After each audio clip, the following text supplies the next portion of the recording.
Say, kids, what time is it? It's kind of like watching TV, but, in your car. Mike the Intern, Jay Stevens. It is Dark Side of the Stream, episode 193. This week, we did the documentary that Jay found on YouTube for free called The Man Who Saved the World. Best kind of documentaries are the free ones. Did you not know about this story before you watched this thing? No, the reason I watched this is I heard about the story a little bit and I was like, what? And so I looked it up. Yeah, we were pretty much a few seconds away from nuclear war there in the 80s. 80s. Good thing for this guy. In the 80s? When did this actually happen? 80s. Cold War time. So we were very close in this time, but we were a lot closer. You would have thought that this probably could have gone down in the 50s and 60s, obviously during the Cuban Missile Crisis that happened in the early 60s. But no, it actually, in fact, happened in the early 80s, as Jay mentioned. We're still really, really, really in the high part of the Cold War. Yeah, it was when I was in the 80s, I remember in the early 80s, it was like very much Russia, US, and like, could it be nuclear war? Could not. It was a rough time, man. Rocky Four, man. Drills about going under our desks for nuclear attacks. That would have saved us, right? Did you guys have to do that? Oh yeah, really? Yeah. Oh yeah. See, it's so crazy because my mom describes growing up as a kid during the Cuban Missile Crisis and how scary that was because they used to do that stuff all the time at home, right? They had like little bomb shelters in the backyard and stuff. But then I think eventually some people are just like, okay, it's not going to happen. As time goes on, but it just became a like normal thing, like earthquake drills. You guys did nuclear blast. That's what led me to Hawaii. Was my dad and his clique of people, who knows what drugs they were doing, but they were so convinced that there was going to be nuclear war that him and his buddy both bought getaway places out in Hawaii and stocked them like for nuclear war because that would have been a safer place to be than LA. That's how I ended up there. They were basically preppers.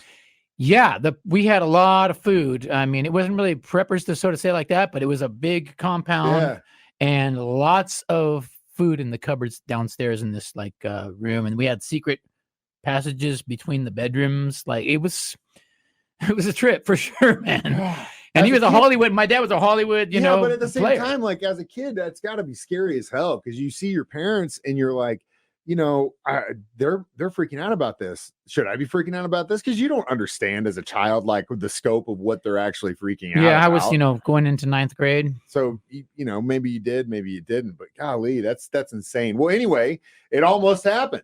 Yeah. It almost happened. It literally almost happened. Now, it wasn't all the way down to this one guy, but he definitely had a say in it. And that's what we'll talk about next. Dark Side of the Stream on 104.7 The K.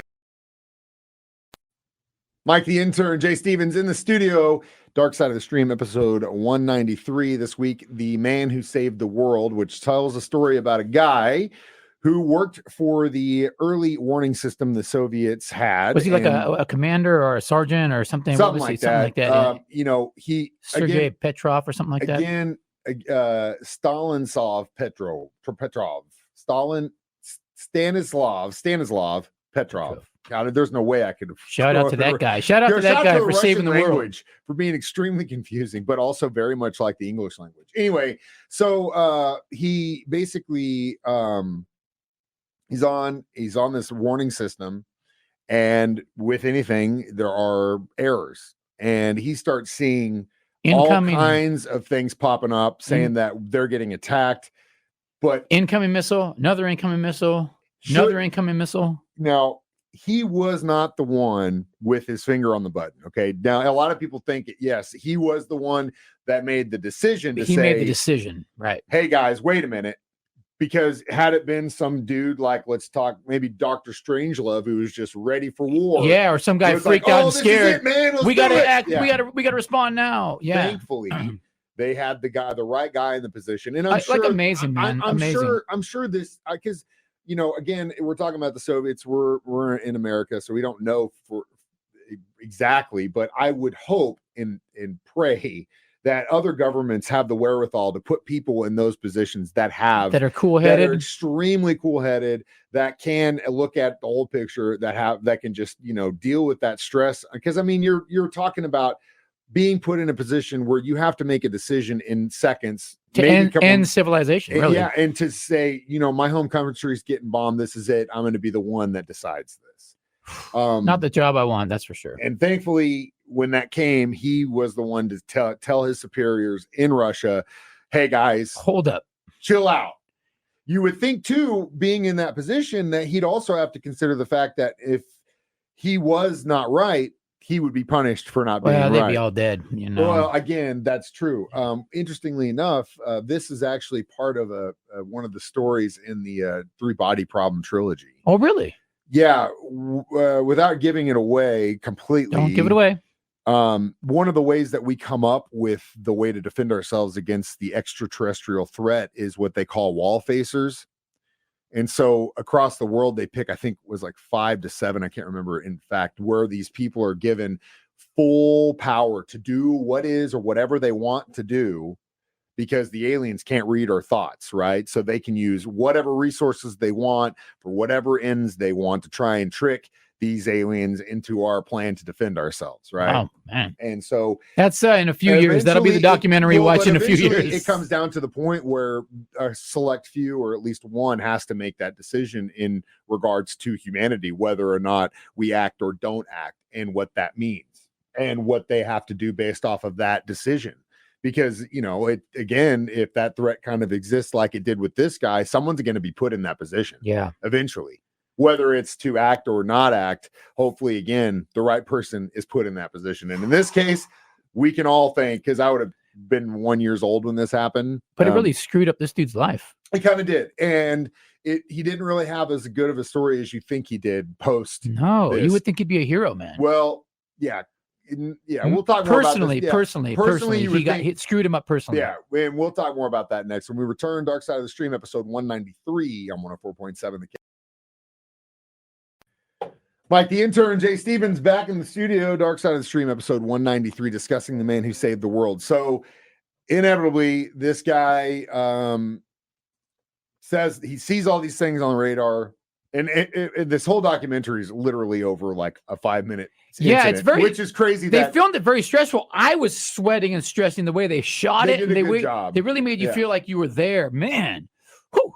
So it wasn't known that this even happened for like 15 years. I didn't know about it until just a couple months ago. Yeah. And so he said that he had been told, and in all the things that he had been told, that a U.S. strike would be all out. So when he saw just the 5 missiles at the beginning, he goes, that doesn't seem right. Like, if they're really going to go and trying to destroy us at this point, wouldn't literally every United States missile be locked and on its way to Russia right now? Like, that's the way it's going to go. Why would it just be 5? So luckily he had that. And he thought something seemed weird. Yeah. And they kept checking. They're like, no, it's accurate. He's like, no, something seems weird, man. Gosh, the other good for thing this that guy, saved man. us was the fact that he had been a civilian and wasn't like straight born military. Like, he didn't go in when he was 18. He didn't serve, because if it had been a guy like that, again, we probably wouldn't be here. Like you said, the perfect guy for that moment. So after this, man. Obviously he's questioned by his superiors. They are like, you know what, you did the best you possibly could. You only had a couple minutes to make this decision. And again, if you had made the other decision, this planet wouldn't exist anymore as we know it. And so, after that, he got a chance to work in a research institute that developed that early warning system for a while after leaving the military. But then his wife got cancer, and so he had to leave and take care of her. But like you said, he didn't really have you'd think a guy that would have done this would be a hero. All these accolades. Yeah, hero. Like, it wasn't until literally the last few years of his life that he even got any kind of accolades, and in so much he didn't even want to talk about this whole thing. Yeah, like at the beginning of this documentary. I think to some people, he was just doing his job.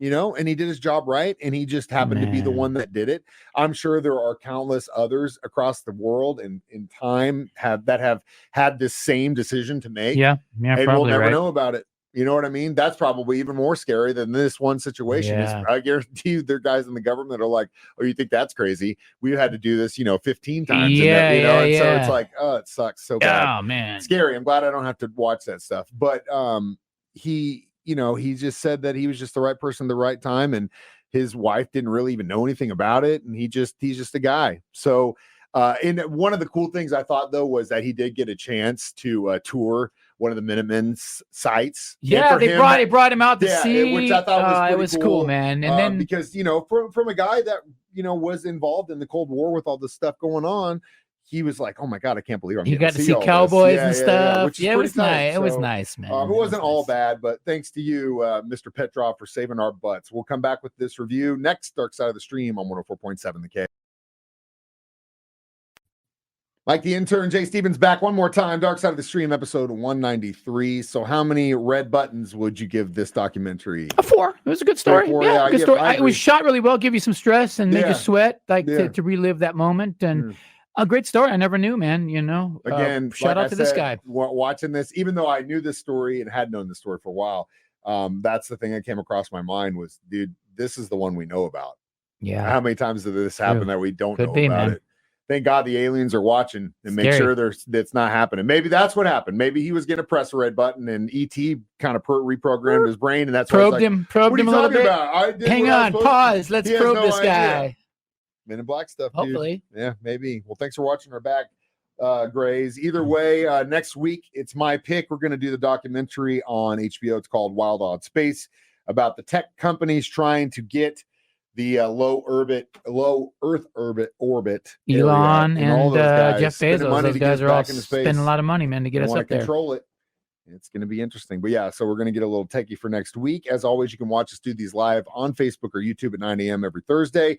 Listen to it for free as a podcast on the 104.7 The Cave app, or just listen to us do it on the radio at 9 a.m. or 6 p.m. during Jay's show. Again, I am Mike the Intern. I am Jay Stevens. Jay Stevens reminding you, we watch movies. Documentaries, so you don't have to. Dark Side of the Stream on 104.7 The Cave.